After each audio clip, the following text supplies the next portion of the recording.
Blue by Nana Ekua Brew Hammond and by Daniel Minter.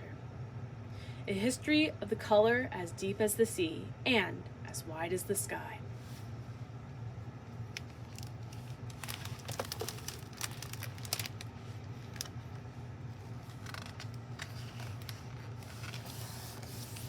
Blue.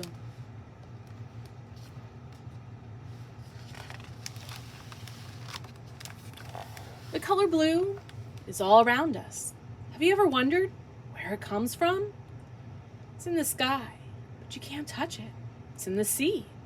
When you cup it, it disappears.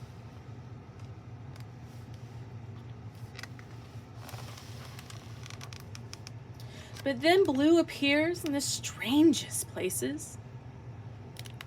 You can crush Irish petals for a brilliant shade, but just add water and away it fades. But then blue appears in the strangest in places, discovered throughout history in unexpected ways. As early as 4500 BC, diggers found blue rocks called lapis lazuli in mines deep below Afghanistan's Sarisang Valley.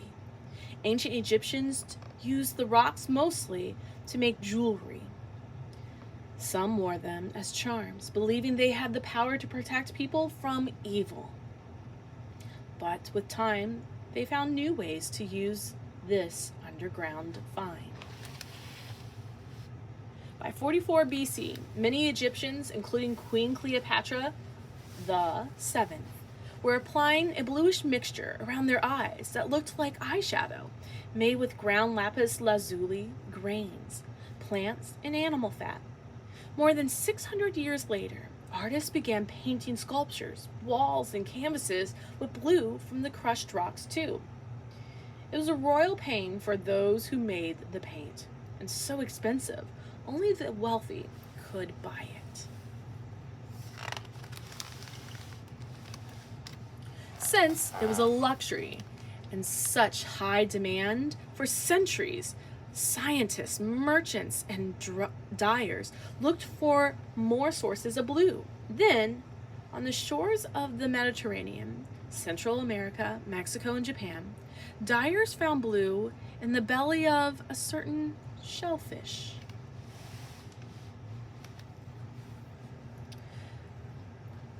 The Phoenician myth says a dog discovered the color, finding a snail on the beach. The pup ate it up.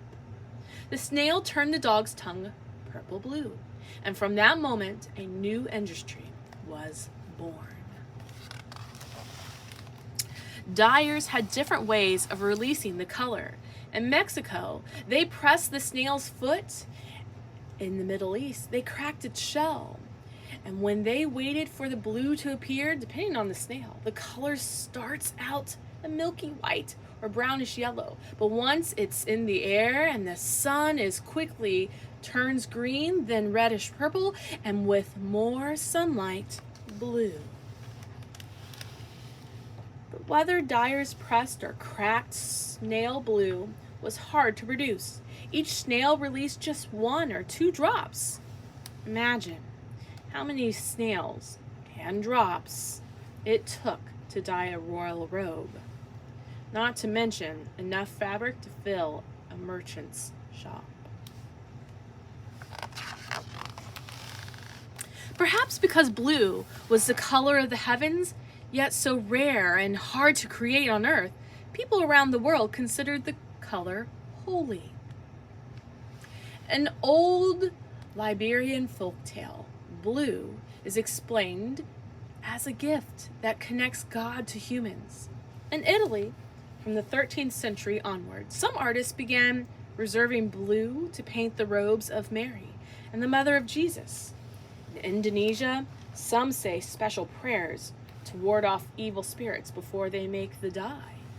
In Israel, blue drapes hung in the temples King Solomon built, and many Jews still wear blue dyed threads called techelet. For many years, snail blue was the most popular color, but all along there was another way to find blue in nature. In parts of Asia, Africa, the Caribbean, and the Americas, a group of plants in the pea family grew. They were called indigofera. There were a few different ways to get blue from these plants' green leaves. Indian dyers soaked them in water, while the West African dyers crushed and dried them. When they added ashes or urine, it enabled the dye to dissolve in water so it could bind to fabric.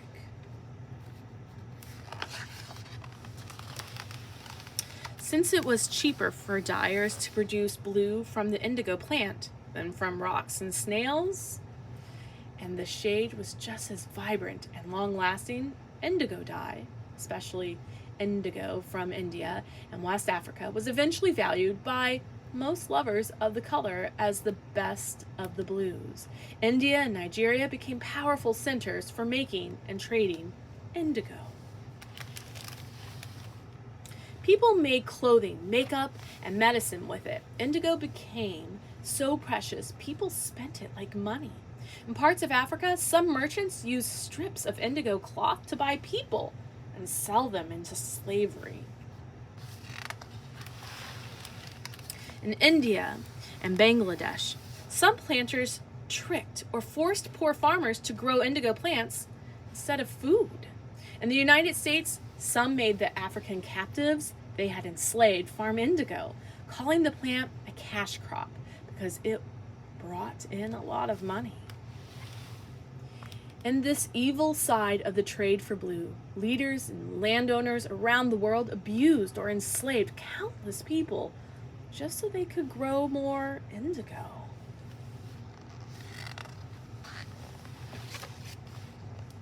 From the time blue was found, scientists worked hard to make a blue that wasn't so difficult or cruel to produce.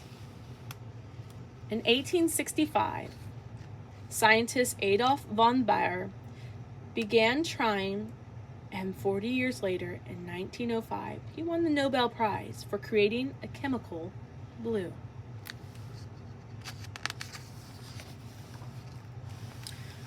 Finally, everyone, not just the wealthy, could afford something blue. But it was always about more than having a blue outfit, a piece of jewelry, or work of art.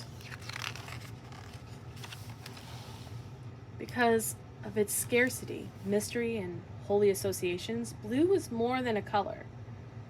It was a feeling. We feel blue when we're sad, perhaps because the people who had to dig, grind, and grow passed down their painful memories of working the mines or of slavery on indigo plantations. Africans enslaved in America sang prayers that sounded like tears. The songs were called spirituals, and they inspired a style of music called the blues, originally known for its aching words and melodies.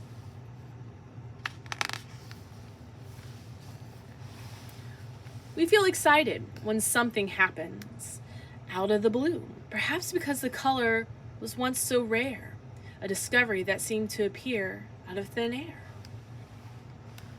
And blue is still considered extraordinary, as it was once the color of royalty. This could be why around the world, blue ribbons are pinned for first place.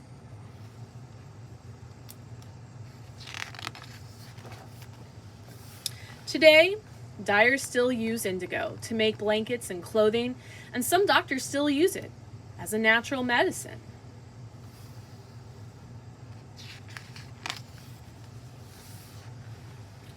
Maybe because blue has such a complicated history of pain, wealth, invention, and recovery, it's become a symbol of possibility, as vast and deep as blue as sea, and as wide open and high as the bluest sky.